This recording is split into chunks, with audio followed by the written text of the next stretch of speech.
आप में से कुछ लोग नए होंगे, मैं आपको अपने बारे में बता देता हूँ एक बार फिर से। मेरा नाम बलदेव सिंह है और मैं मोदी केयर में क्राउन डायमंड डायरेक्टर हूँ। मुझे पिछले 3.5 साल से इस काम को मैं कर रहा हूँ। न सिर्फ मैं कर रहा हूँ बल्कि हमारी पूरी फैमिली इस काम को एंजॉय कर रही है and we all are having lot of fun. खूब एंजॉय कर रहे हैं। 2-2 गाड़ियाँ और एक अच्छी खासी आज की डेट में मुझे पेंशन स्टार्ट हो चुकी है। तो सबसे पहला शुक्रिया तो उस गॉड का जिसने मेरे दिमाग में ये बात डाली 3.5 साल पहले कि ये मोदी केयर करना ही करना है, इसके अलावा गुजारा नहीं है। So I am so thankful to God. चलिए शुरुआत करते हैं एक छोटी सी कहानी से। दोस्तों, आप जानते हैं कि एक बार एक राजा, वो ना बहुत सारे, उसके पास तलवार और तरह तरह के बहुत सारे औजार आए थे, शस्त्र जिसे हम कहते हैं। वो चेक कर रहा था तो उसने अपने वजीर से पूछा, बता भाई इसमें से सबसे बढ़िया कौन सा है? कहता, हुजूर सभी बहुत अच्छे हैं, उसका शुक्र है, बहुत अच्छा है, भगवान का लाख लाख शुक्र है कि आपके पास इतने हथियार आ गए। अब राजा और मंत्री जो थे वो बड़े एक दूसरे के अच्छे दोस्त थे और हर जगह इकट्ठे जाते थे। फिर राजा एक दिन वही तलवार चेक कर रहा था और उसका अंगूठा कट गया। आप में से बहुत लोगों ने ये कहानी सुनी होगी पहले। तो उसका अंगूठा कट गया और मंत्री से उसने कहा, अरे देखो भाई मेरा तो अंगूठा कट गया। उसने कहा, जी शुक्र है भगवान का, जो होता है भगवान ठीक करता है, तो आप बिल्कुल टेंशन ना लो। राजा को बड़ा गुस्सा चढ़ा, यार ये कौन सा तरीका होता है बात करने का। उसको तुरंत जेल में डाल दिया। अब कुछ दिन बाद राजा शिकार करने गया और भटक गया। उसे किसी आदिवासियों ने पकड़ लिया। जब उसकी बलि चढ़ाने लगे तो देखा कि उसका एक अंगूठा कटा हुआ है और उन्होंने कहा कि देखो इसका अंगूठा चूंकि कटा हुआ है तो ये कंप्लीट नहीं है, और जो कंप्लीट नहीं है तो हमारी जो है, हमारा जो मतलब जिस पे हमने बलि चढ़ानी है वो नाराज हो जाएगा। तो वो कटे हुए अंगूठे की वजह से उसको बलि नहीं चढ़ाया, उसको छोड़ दिया। राजा बड़ा खुश, और राजा को तुरंत बात याद आई कि शुक्र है उस भगवान का मेरा अंगूठा काट दिया था, अगर नहीं काटा होता तो आज तो मैं जान से मारा जाता। उसने मंत्री को तुरंत बुलाया, बहुत माफी मांगी। उसने कहा, मंत्री जी मेरी मतलब बड़ी मुझसे गलती हो गई कि मैंने आपको कारागार में डाल दिया। चलो मेरा तो ये फायदा समझ में आ गया कि मैं बच गया अंगूठे कटे होने की वजह से, लेकिन आपको कारागार में डाला तब भी आप यही कहे जा रहे थे भगवान का शुक्र है, उसकी मर्जी है, कोई वजह होगी, आप शुक्र करते जा रहे थे फिर भी। उसने कहा, देखो हजूर, जिस वक्त आप जेल में गए थे, दरअसल मैं एज अ वजीर, एज अ मंत्री, एज अ दोस्त, मेरा फर्ज है मैं हर जगह आपके साथ चलता हूँ। तो हम जंगल में भी इकट्ठे जाते और हमें पकड़े भी इकट्ठे जाते। आप तो छुट जाते क्योंकि आपका अंगूठा कटा हुआ है, लेकिन मैं मारा जाता। तो अगर आज मैं बच पाया हूं तो आपके उस डिसीजन की वजह से है, इसमें आपने कहा था कि इनको कारागार में डाल दो। तो शुक्र है उस परमात्मा का कि उसने आपके थ्रू मुझे एक सजा दी और उस सजा से मैं बच गया। दोस्तों, एक बड़ा मैसेज इसमें छिपा हुआ है कि अगर हम छोटी छोटी तकलीफ से घबराते हैं तो पहली बात तो उसका शुक्र कीजिए, वो आपको मौका दे रहा है, सिखा रहा है कि कैसे आगे बढ़ा जा सकता है। आने वाले टाइम के अंदर बड़े बड़े चैलेंजेस से आप कैसे फेस कर पाएंगे, ये आपको सिखा रहा है, ये मौका दे रहा है। सो आपको किसी भी हालत में उसका नाशुक्र नहीं करना, शुक्र अदा करना है, बहुत बहुत थैंकफुल रहना है। तभी आपकी टीम भी आपके प्रति रहेगी। जरा सोचिए, आपके घर में आपके बच्चे अगर आपको थैंक्स कहते हैं बार बार, आपको अच्छा नहीं लगता? इसी तरह से वो परमात्मा भी, उसने आपको क्या नहीं दिया, अच्छी लाइफ दी, सब कुछ मिला, अच्छा परिवार मिला, शुक्र है। जो है शुक्र है, और जो नहीं है उसका और ज्यादा शुक्र है। पता नहीं क्या क्या परेशानी आनी थी। तो शुक्र होना उसका बहुत इंपॉर्टेंट है। उसके प्रति आभार व्यक्त करते रहिए। दिन की शुरुआत हमेशा इसी बात से कीजिए, शुक्र है। वरना पता है क्या है दोस्तों, इंसान कदर नहीं करता किसी चीज की। एक होता है, कोई चुनता है कोई चीज और उसको हासिल करता है तो उसकी कदर अलग होती है। एक को फ्री में मिल जाता है तो उसकी कदर अलग होती है। आप एग्जाम्पल दीजिए, देख सकते हैं आसपास में, एक तरफ नरेंद्र मोदी जी है, एक तरफ राहुल गांधी जी। नरेंद्र मोदी जी के बारे में कहा जाता है कि वो किसी टाइम पे चाय का काम किया करते थे, अपने आप को इस कदर, और प्राइम मिनिस्टर तक पोस्ट तक पहुंच गए। कदर की, शुक्र है। राहुल गांधी जी का हिसाब किताब देख लीजिए, उनको एडवांस में मिल गया, सब कुछ प्लेटफॉर्म रेडी था, तो शायद वो उसकी उतनी कदर नहीं कर पाए। चलो इसको दूसरे एग्जाम्पल से समझते हैं, धीरू भाई अंबानी और मुकेश अंबानी। धीरू भाई अंबानी को हम सब जानते हैं, पेट्रोल पंप पे काम करते थे, खुद मेहनत करी, बनाया। अब कभी कभी कुछ लोग विरासत को और आगे लेके जाते हैं। मुकेश अंबानी ने बहुत मेहनत करी और आगे लेके चले गए। वहीं अनिल अंबानी भी है, मूवीज में चले गए, अपना वो अपना सेटअप नहीं कर पाए, और आज मुकेश अंबानी और अनिल अंबानी में एक बहुत बड़ा गैप आ गया है, वो बहुत आगे चले गए।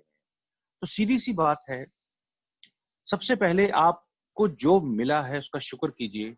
अब आपने उसको उससे आगे लेके जाना है, और आगे आप तभी ले जा पाएंगे जब जो है, देखिए दो ही तरीके हैं हमें कुछ भी कहने के, कुछ भी करने के। कई बारी कुछ लोग ऐसे होते हैं जो कहते हैं कि जी जो भी मेरे पास है वो बकवास है, और कुछ लोगों का एटीट्यूड हो जाता है जो भी मेरे पास है वो बहुत खास है। अब एक बात बता दूं मैं आपको कि जब जब आप ये सोचते हैं कि जो मेरे पास है वो बकवास है, तो विचार भी हमारे बकवास होने शुरू हो जाते हैं। आप कंट्रोल नहीं कर पाएंगे, हमारे विचार उसी तरह के डेवलप होने शुरू हो जाते हैं।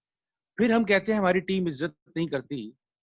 दरअसल चूंकि हमने ही इसको रिस्पेक्टफुली नहीं लिया, हमने ही आभार प्रकट नहीं करा जो है, तो हमारी टीम क्यों करेगी?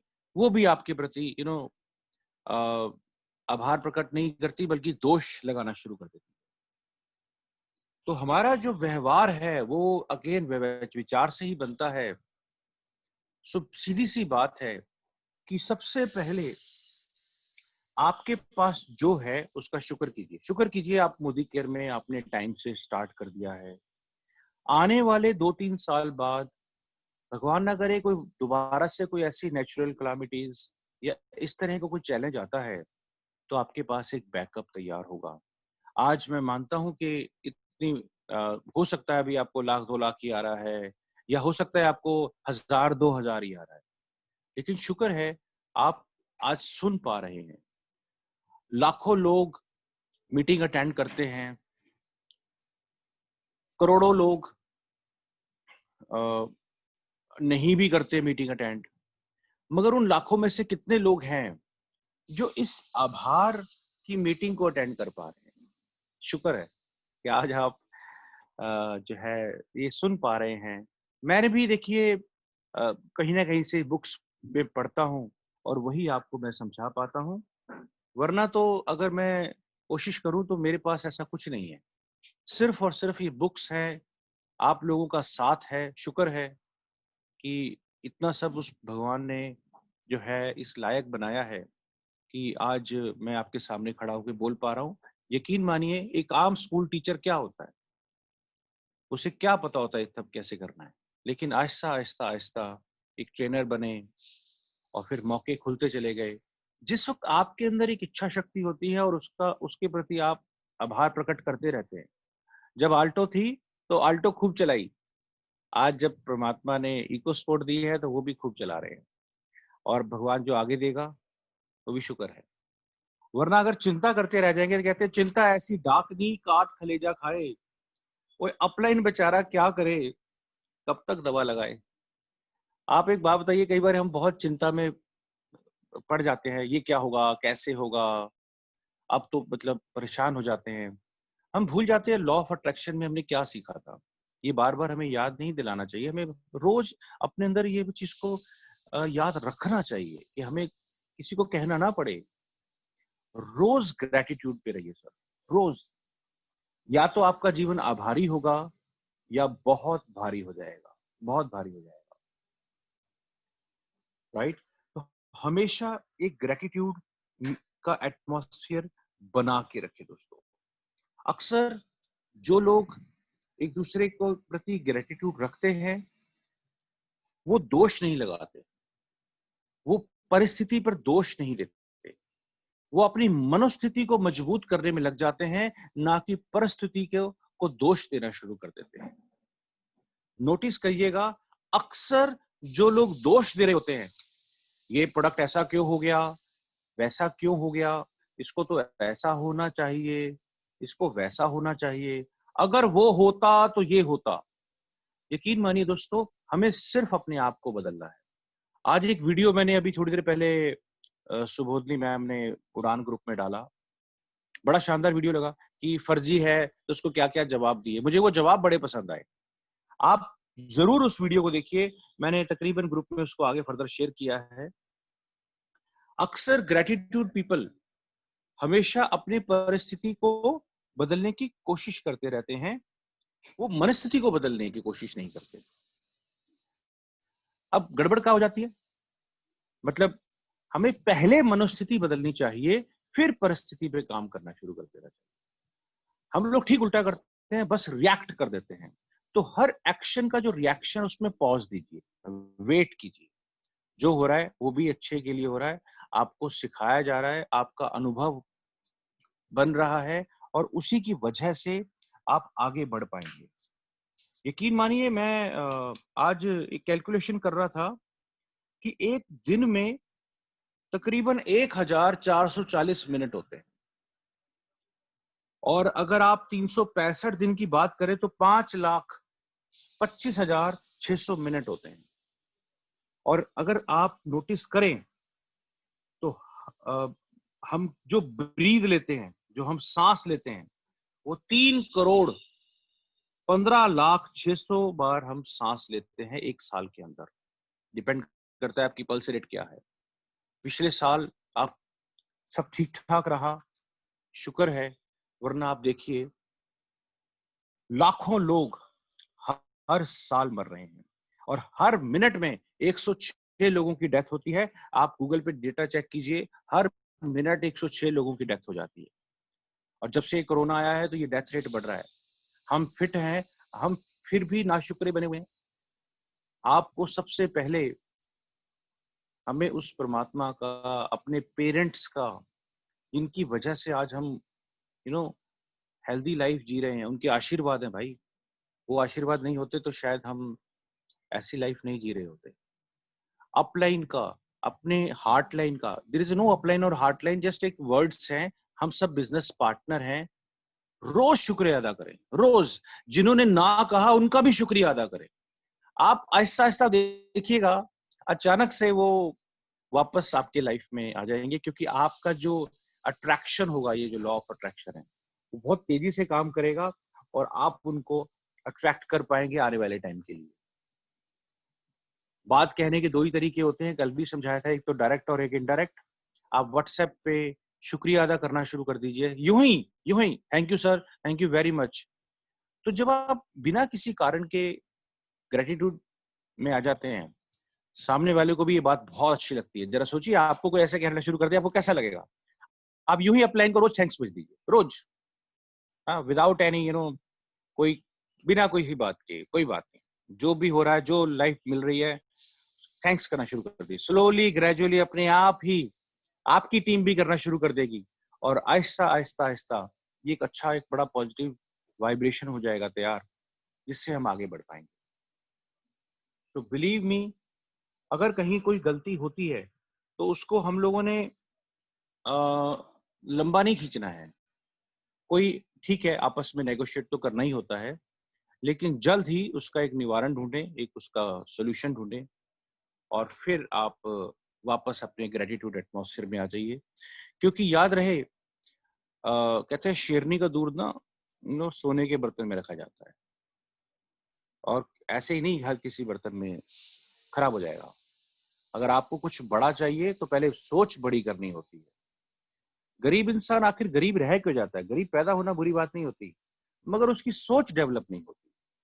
वो सोचता है सारी उम्र मुझे बस मैं बड़ा नहीं हो पाऊंगा, क्या जरूरत है। वो बार बार इस ग्रेटिट्यूड एटमॉस्फेयर में नहीं रहता, कंप्लेनिंग मोड में रहता है हर टाइम। इसीलिए वो फिर गरीब पैदा होता है और गरीब मर जाता है। तो दोस्तों सीधी सी बात, अगर लाइफ में यू टर्न लाना है, इज एज सिंपल, आप ग्रेटिट्यूड करना शुरू कर दीजिए। बहुत कुछ बोलने से मुझे लगता नहीं कि बहुत ज्यादा चीजें समझ में आती हैं। कभी कभी हमें चीज रिवाइज करनी होती है, अपने आप वो चीजें होनी शुरू हो जाती है। दो तरह के लोग हो जाते हैं दोस्तों, या तो चिंता युक्त होते हैं या चिंता मुक्त होते हैं। जो चिंता युक्त रहते हैं वो कंप्लेनिंग मोड में रहेंगे, हर टाइम कंप्लेंट।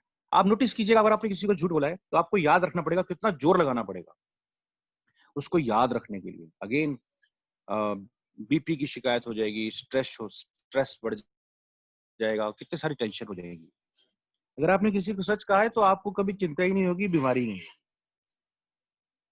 तो आप चिंता मुक्त रहना चाहते हैं तो एज सिंपल, आप हमेशा एक ग्रेटिट्यूड में रहें, राइट। एक अच्छा माहौल बना के रखें, एक खुशनुमा माहौल बना के रखें। जब कोई आपको फोन करे तो उसको लगे वाह यार, फोन करके बात करें, राइट।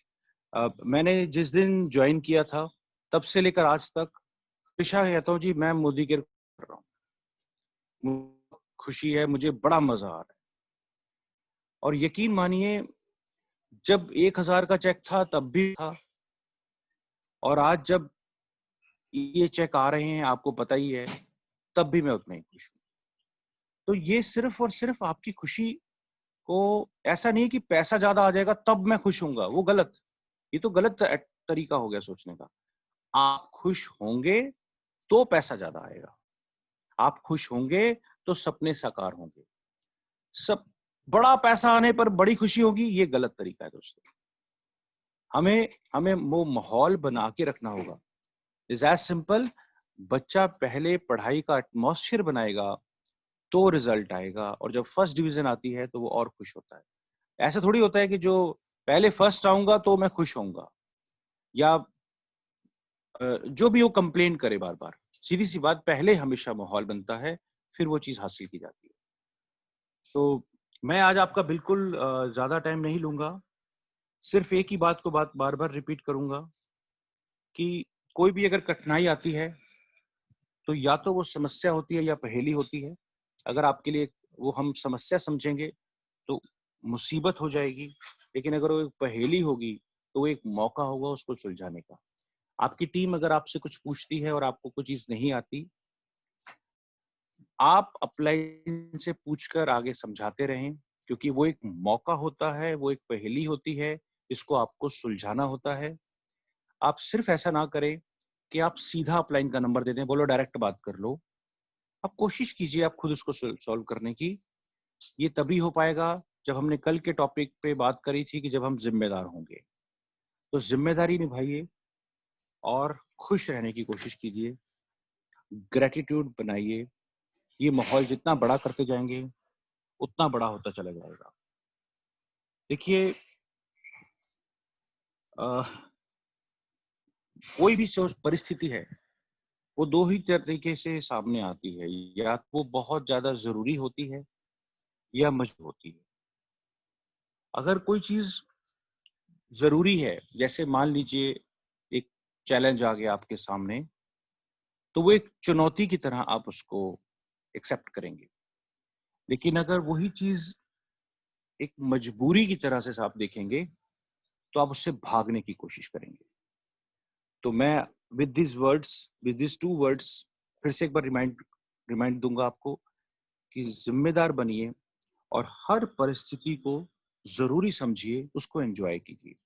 कोई चैलेंज आ गया, एक्सेप्ट कीजिए, सॉल्व करने की पूरा ताकत लगा दीजिए, और अगर फिर भी ना हो रही हो तो आप अपलाइन के सपोर्ट लीजिए, मगर खुश रहिए।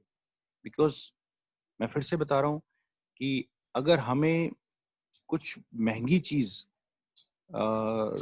हासिल करनी है तो पहले उस लायक होना होगा। हीरे जवाहरात यूं ही पोटली में बांध के नहीं रखे जाते, उसके लिए एक स्पेशल केस बनाया जाता है, पहले माहौल बनाया जाता है, फिर उसको संभाला जाता है। Thank you very much for coming. आज के लिए इतना ही। मुझे लगता है कि जो बात 20 मिनट में हो सकती है उसके लिए 40 मिनट क्यों लगाए जाए। आप सब समझदार लोग हैं, आप समझते हैं इन बातों को, तो wish you all the best. अपने अपने अपलाइन के लिए कोई कोई दोष नहीं, कोई अगर हालात जैसे भी हैं वो मेरी वजह से है, मुझे उसको ठीक करना है, तो पूरी जिम्मेदारी के साथ इस बात को एक्सेप्ट कीजिए। अगर आप दोष लगाते रहेंगे, उस टाइम अगर वैसा होता तो याद रखिए आपकी टीम भी वही आपके साथ। Wish you all the best. Thank you so much for being with us. बहुत अच्छा लगा आप टाइम से आए, आपने ये सेशन को अटेंड किया। मिलते हैं कल सुबह 10 बजे फिर 20-25 मिनट के लिए एक नए टॉपिक के साथ। Good luck. Thank you very much.